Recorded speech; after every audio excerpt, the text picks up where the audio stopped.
Vous avez consacré un album aux années 50, dans les années 50, pour des raisons que vous allez m'expliquer. Vous êtes envolé pour les États-Unis.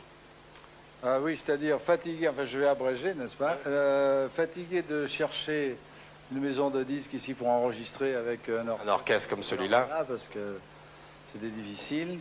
J'ai immigré aux États-Unis. Je suis parti avec ma femme, ma fille, la vaisselle, la patinette, etc. Dans l'espoir de réussir là-bas ce que vous n'avez pas pu faire en France. Exactement. Mais là-bas, j'ai eu les mêmes difficultés d'ailleurs, il faut bien le dire.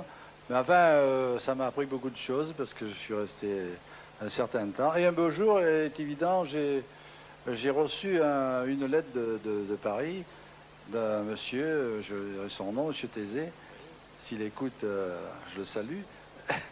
Qui m'a dit, ben, écoutez, venez à Paris pour faire un disque avec l'orchestre que vous désirez faire depuis très longtemps. J'hésitais là, j'ai hésité longuement d'ailleurs, et je ne savais pas s'il fallait que je revienne ici puisque j'avais immigré.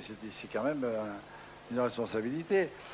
Revenir ici, rester en Amérique, etc., etc. Enfin, finalement, sur les conseils d'un ami, je suis allé voir une dame qui faisait de l'astrologie. Ah bon? Une astrologue. Pour lui demander si vous deviez rentrer ou pas? Jamais je n'avais vu, n'est-ce pas, une astrologue pour ça. Pour moi, quoi.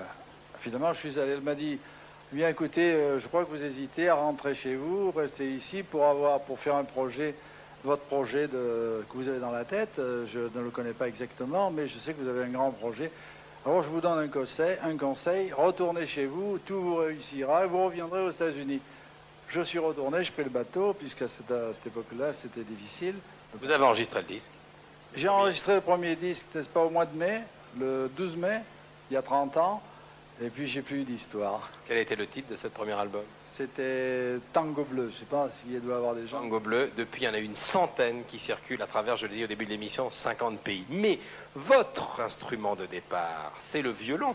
Ah oui, mon instrument de départ, c'était mon instrument de torture, on peut dire. D'ailleurs, les violonistes peuvent le dire, c'était le violon, oui. Est-ce que de temps en temps, vous reprenez le violon? Oui, lorsque j'écris un arrangement, n'est-ce pas, que je sens que c'est un petit peu difficile, alors je prends mon violon, j'ai laissé.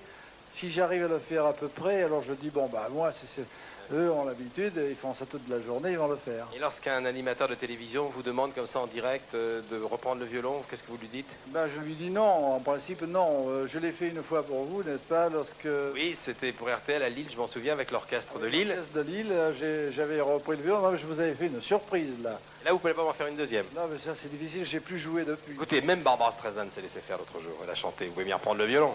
Barbara Streisand.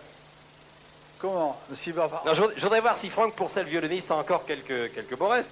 Oui, on va écouter, je sais pas. Est-ce que vous voulez que je joue du violon? Oui. Bon, alors, ce violon, non mais pas très longtemps, mais j'aimerais vous revoir avec le violon parce que tout de même vous avez été violoniste pendant longtemps. Vous rêviez d'être concertiste, mais vous avez jugé que vous n'étiez pas assez fort pour l'être. Non, parce que pour être concertiste, il faut travailler au moins 8 ou 10 heures par jour. Mais nous en avons des concertistes. Je sais bien. Qu'est-ce que vous allez ébaucher là? Puisque vous m'avez eu, moi je vais vous jouer quelque chose que je jouais lorsque j'étais gamin, parce que c'est pas très difficile. Allons-y. Oui, d'accord.